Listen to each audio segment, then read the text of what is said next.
Hello students. तो आज का जो हमारा टॉपिक रहने वाला है वो रहने वाला है कि शॉर्ट रन कॉस्ट क्या होता है, लॉन्ग रन कॉस्ट क्या होता है, फिक्स कॉस्ट क्या होता है, वेरिएबल कॉस्ट क्या होता है, टोटल कॉस्ट क्या होता है और एवरेज फिक्स कॉस्ट क्या होता है। बच्चों को बहुत कन्फ्यूजन होता है इन सब के बारे में, अलग अलग कॉस्ट से रिलेटेड। तो चलो शुरू करते हैं आज का हम वीडियो लेके, प्रभु का नाम जय श्री राम। तो शुरू करते हैं हमारा ये वीडियो। तो देख बेटा, classification of production cost. Classification of production cost किसको बोलते हैं? तो क्लासिफिकेशन जो हमारी कॉस्ट होती है उसको हम दो भाग में क्लासीफाई करते हैं, शॉर्ट रन के अंदर और लॉन्ग रन के अंदर। शॉर्ट रन के अंदर क्या होता है? शॉर्ट रन के अंदर मतलब क्या होता है, जब मेरा जो फिक्स फैक्टर है वो क्या रहता है, फिक्स्ड रहता है, मतलब वो मेरा फिक्स कॉस्ट रिमेन अनचेंज होता है।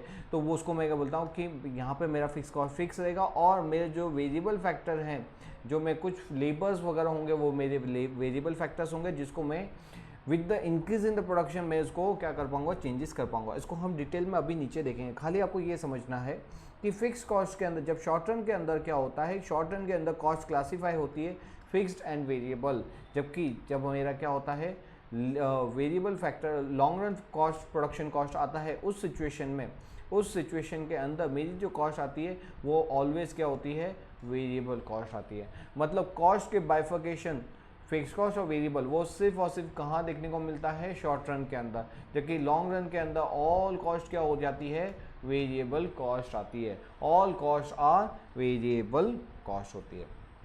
अब क्या होता है ये, इसको हम यहाँ पे डिटेल में समझते हैं। तो देख बेटा, यहाँ पे जो फिक्स कॉस्ट होते हैं, मैंने आपको बताया था फिक्स कॉस्ट जिसको जिसको क्या होता है, हाँ, प्रोडक्शन के बढ़ने या घटने से कोई फ़र्क नहीं पड़ता। जैसे एक रेस्टोरेंट का बिजनेस, सपोज़ कि रेस्टोरेंट का जो बिज़नेस है, मैंने एक रेस्टोरेंट खोला, एक प्लेस मैंने हायर किया, ठीक है, हायर पे ले लिया है, यस, उसका सपोज रेंट है ₹1,00,000। अब मेरा जो बिज़नेस है, रेस्टोरेंट का बिज़नेस, मेरा अगर जीरो बिज़नेस है तो भी 1,00,000 रुपये देना है। अगर मेरा सपोज महीने का 50,000 का रेवेन्यू हो रहा तो भी 1,00,000 रुपये देना है। 1,00,000 का रेवेन्यू हो रहा तो भी 1,00,000 रुपये देना है, और 10 लाख का रेवेन्यू हो रहा तो भी मेरे को 1,00,000 रुपये ही देना है। मतलब विद द इंक्रीज और डिक्रीज इन द प्रोडक्शन से कॉस्ट को कोई फर्क नहीं पड़ता। वैसी कॉस्ट को क्या बोलते हैं, फिक्स कॉस्ट बोलते हैं।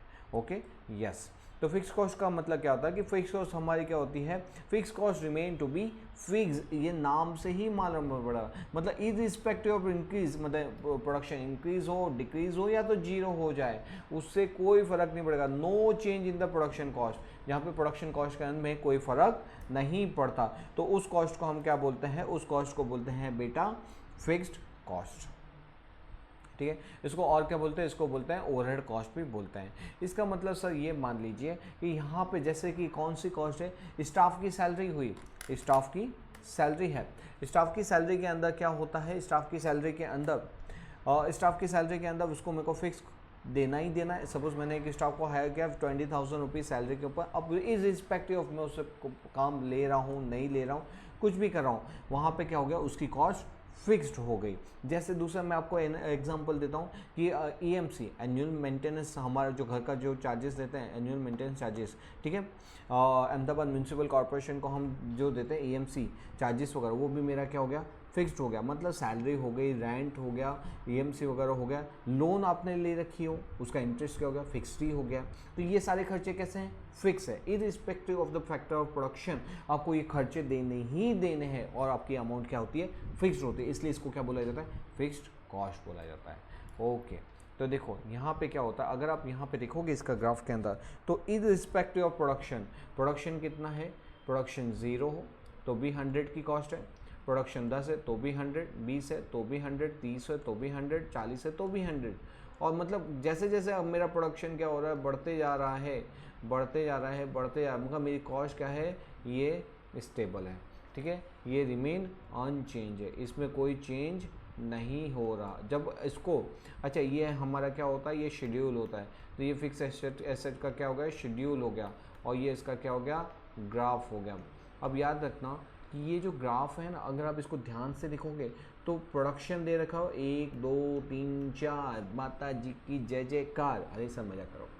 यहाँ पे with the increase in production, मतलब प्रोडक्शन मेरा 1 हुआ, 2 हुआ, 3 हुआ, 4 हुआ, 5 हुआ, मतलब जितना भी बढ़े, मेरी फिक्स कॉस्ट क्या है, फिक्स्ड। ये इसको हम क्या बोलते हैं, पैरेलल टू एक्स एक्सिस, ये एक्स एक्सिस के क्या है, पैरेलल है। तो यहाँ पे फिक्स कॉस्ट को यहाँ पे चेंज नहीं हो रही है, ठीक है। नेक्स्ट कंसेप्ट हमारा क्या आता है, नेक्स्ट कंसेप्ट आता है हमारा वेरिएबल कॉस्ट। वेरिएबल कॉस्ट क्या होता है, वेरिएबल कॉस्ट का मतलब जो मेरे प्रोडक्शन के साथ बढ़े, जो मेरे प्रोडक्शन के साथ घटे।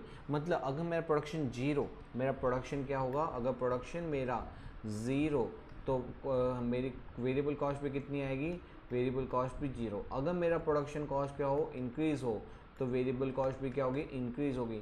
अगर मेरा प्रोडक्शन कॉस्ट घटे तो मेरी वेरिएबल कॉस्ट भी क्या होगी, घटे होगी। मतलब ये वेरिएबल कॉस्ट किससे एसोसिएट हो जाती है, एसोसिएट हो जाती है प्रोडक्शन के साथ। तो उस सारी चीज़ों को हम, वो जितनी भी कॉस्ट जो होती है उसको क्या बोलते हैं, उसको बोलते हैं हमारा वेरिएबल कॉस्ट। मतलब क्या हुआ, देखो मैं जैसे कुछ एग्जांपल आपको बताना चाहूँगा। कुछ एग्जांपल जैसे क्या है कि रॉ मटेरियल की कॉस्ट, रॉ मटेरियल कॉस्ट होती है। अब आपका अगर सपोज रेस्टोरेंट का बिजनेस है, अगर आपका एक भी थाली नहीं बिकी तो आप क्या कोई खर्चा करोगे, क्या कोई रॉ मटेरियल लाओगे, नहीं, ठीक है। लेकिन जैसे जैसे आपका प्रोडक्शन बढ़ता जाएगा वैसे वैसे क्या करोगे, रॉ मटेरियल की कॉस्ट भी बढ़ती जाएगी। अगर सपोज आपके जो प्लेट हैं रेस्टोरेंट के अंदर, प्लेट का बिजनेस प्लेट बेसिस, थाली के बेसिस पे सेल है। अगर 100 थालियाँ दिन की सेल आउट हो रही है तो आप कितने का रॉ मटेरियल खरीदोगे, 100 थालियों का। अगर 500 की थाली का प्रोडक्शन अगर सेल हो रहा है तो 500 की थालियों के लिए 500 का रॉ मटेरियल जितना परचेस करोगे। और वहीं पे अगर 1000 की थाली बिक रही है तो 1000 रुपये का आप रॉ मटेरियल परचेस करोगे। मतलब जितना आपकी नंबर ऑफ प्लेट इंक्रीज होगी, नंबर ऑफ आपका प्रोडक्शन बढ़ेगा, उतना क्या होगा, रॉ मटेरियल की कॉस्टिंग भी बढ़ जाएगी। एनर्जी कंजम्पशन, मतलब जैसे गैस वगैरह का खर्चा, कोल का खर्चा, अगर प्रोडक्शन कम, गैस का खर्चा कम, प्रोडक्शन ज़्यादा, गैस का खर्चा ज़्यादा। ट्रांसपोर्टेशन चार्जेस वो भी इससे एसोसिएट होती है। फिर आपका वेजिस है, क्यों आप अगर प्रोडक्शन के ऊपर दिया, वो भी किससे एसोसिएट होती है, इसी से एसोसिएट होती है, ठीक है। तो यहाँ पे हम देख रहे हैं हमारा वेरिएबल कॉस्ट। तो वेरिएबल कॉस्ट मैंने क्या बताया, वेरिएबल कॉस्ट ऐसी कॉस्ट होती है जो किसके साथ एसोसिएट हो जाती है, हमारे प्रोडक्शन के साथ एसोसिएट हो जाती है। कि आने से उसके आए बाहर, जाने से उसके जाए बाहर।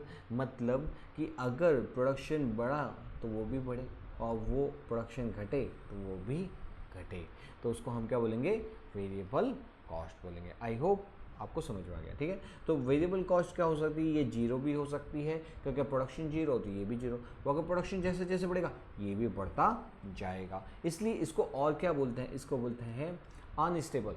क्यों, क्योंकि कभी भी ये चिपक के नहीं रहती है, फिक्स नहीं रहती सर, फिक्स कॉस्ट की तरह एक ही पॉइंट पे नहीं बैठी रहती। ये क्या होती है, डायरेक्टली एसोसिएट होती है प्रोडक्शन के साथ, इसीलिए इसको और क्या बोला जाता है, इसको और बोलते हैं मेन कॉस्ट भी बोलते हैं, ठीक है।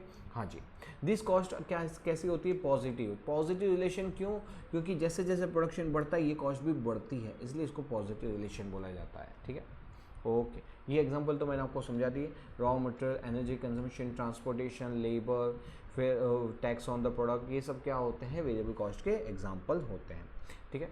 फिर दूसरा, अगर आप इसका चार्ट देखोगे तो with the increase in the production 0 से 10, 10 से 20, आप देखो वेरिएबल कॉस्ट भी 0 से 80, 80 से 150, 150 से 200। अगर आप देखते जाओगे तो वो ऑल ये क्या होती जा रही है, इंक्रीज होती जा रही है। क्या होती जा रही है, इंक्रीज होती जा रही है, इंक्रीज होती जा रही है।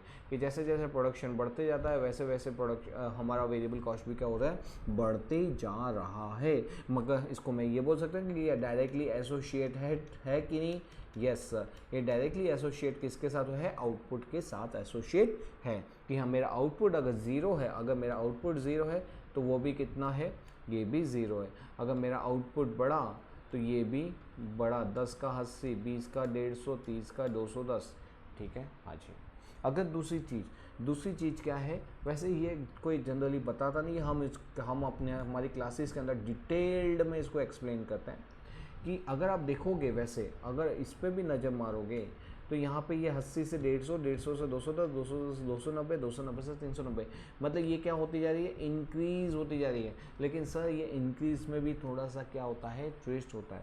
इनिशियली क्या होता है, ये इनिशियली इंक्रीज़ तो होता है but at a decreasing rate से होता है, और लेटर ऑन इंक्रीज़ होता है एट अ इंक्रीजिंग रेट से होता है। ऐसा क्यों होता है वो हम हमारी क्लास में डिटेल में एक्सप्लेन करते हैं कि यहाँ पे इनिशियली क्या होगा। ये आपको खाली याद रख लेना है कि वेरिएबल कॉस्ट क्या होता है, ऑलवेज इंक्रीज होगा। हाँ, इनिशियली कैसे इंक्रीज होगा, डिक्रीजिंग रेट से होगा। लेटर ऑन कैसे इंक्रीज होगा, इंक्रीजिंग रेट से होगा। ठीक है, ओके बेटा। नेक्स्ट आ जाता है टोटल कॉस्ट के ऊपर। सर टोटल कॉस्ट एकदम सिंपल है। टोटल कॉस्ट के अंदर कुछ नहीं करना हमको, वेरिएबल कॉस्ट फिक्स कॉस्ट को क्या करना है, क्लब कर दो, तो क्या बन जाएगा, टोटल कॉस्ट बन जाएगा। तो टोटल कॉस्ट का फॉर्मूला क्या हो गया, total fix cost plus total variable cost. इसका मतलब क्या हो गया, इसका मतलब अगर बेटा आप देखोगे कि जब प्रोडक्शन जीरो होता है ना, तो उस समय वेरिएबल तो जीरो होता है, लेकिन फिक्स कॉस्ट तो क्या होता है, उसको यूनिट से कोई मतलब ही नहीं है, मतलब वो तो ऑलवेज 100 ही होगा। हाँ जी, वेरिएबल कॉस्ट क्या होगा, variable cost with the increase in the unit, variable cost भी क्या बढ़ेगा, बढ़ते जाएगा बढ़ते जाएगा बढ़ते जाएगा। इनिशियली कैसे बढ़ेगा, eight a decreasing rate, later on कैसे बढ़ेगा, इंक्रीजिंग रेट के अंदर। ठीक है, फिर टोटल कॉस्ट का मतलब क्या होगा कि जब मेरा क्या करने का, total fix cost plus total variable cost का आप टोटल करोगे तो 100 plus 0 equal to 100, 100 plus 80 180, 100 plus 150 250, 100 plus 210 310। तो ये क्या हो गया, ये मेरा आ गया टोटल कॉस्ट। अगर आप बेटा इसको ध्यान से देखोगे तो जो टोटल वेरिएबल कॉस्ट कहाँ से ऑलवेज स्टार्ट होती है, जीरो से। टोटल फिक्स कॉस्ट कहाँ से स्टार्ट होती है, या फिक्स कॉस्ट तो अमाउंट उसकी फिक्स ही रहती है, और उसकी यहाँ पे इसकी कॉस्ट क्या होगी, सेम ही रहेगी। लेकिन आपको ये चीज़ याद रखते हैं कि टोटल कॉस्ट जो होती है ना, वो स्टार्टिंग फेज उसका कहाँ से होता है, स्टार्टिंग फेज होता है फिक्स कॉस्ट का स्टार्टिंग फेज होता है, और फिर वो क्या होता है, बढ़ते जाता बढ़ता है। जैसा स्लोप टोटल वेरिएबल कॉस्ट का हुआ, वैसा ही स्लोप टोटल कॉस्ट का भी होता है। ओके, इसका मतलब कि टोटल कॉस्ट भी यहाँ क्या होगा, टोटल कॉस्ट भी इनिशियली क्या होगा, इंक्रीज होगा but at a decreasing rate, later on increase होगा but at a increasing rate के ऊपर। ठीक है, तो आप टोटल वेरिएबल कॉस्ट में भी वही फंडा लगाते हो और टोटल कॉस्ट के अंदर भी वही फंडा लगाते हैं। हमारा जो टोटल फिक्स कॉस्ट होता है वो क्या होता है, रिमेन कांस्टेंट होता है। ठीक है, यहाँ पे it is parallel to X axis होता है। नेक्स्ट आता है हमारा concept average fix cost. Average fix cost क्या होता है बेटा, एवरेज फिक्स कॉस्ट कुछ भी नहीं, दिमाग नहीं लगाना सर। एवरेज फिक्स कॉस्ट का मतलब कि total cost divide by total unit, total cost divide by total unit, तो वो क्या आ जाएगा, एवरेज फिक्स कॉस्ट। तो ये इसका फॉर्मूला है, total fix cost divide by total production unit. ठीक है, इसका अंकर अब मैं आपको ऐसे सिखाऊँ प्रैक्टिकल। तो यहाँ पे फिक्स कॉस्ट हमने क्या देखा था, fix cost irrespective of the production, fix cost remain same, irrespective of production fix cost remain same. और जब उसको मैं किससे डिवाइड करूँगा कि 100 divide by 10, 100 divide by 20, 100 divide by 30, तो उसके अंदर क्या होता है, ये मेरी आती है कॉस्ट, एवरेज फिक्स कॉस्ट क्या आएगी, 10, फिर आएगी 5, फिर आएगी 3.3, 2.5, 2। अगर आप इसको ध्यान से देखोगे ना, दो चीज़ मैं इसको बताना चाहूँगा। क्या होता है कि इनिशियली क्या होता है, सीधा इसका हाफ हो गया, फिर 3.3 हो गया, मतलब इनिशियली ये क्या होता है, ये डिक्रीजिंग रेट है। कौन सा रेट है, डिक्रीजिंग। कौन सा रेट है, डिक्रीजिंग।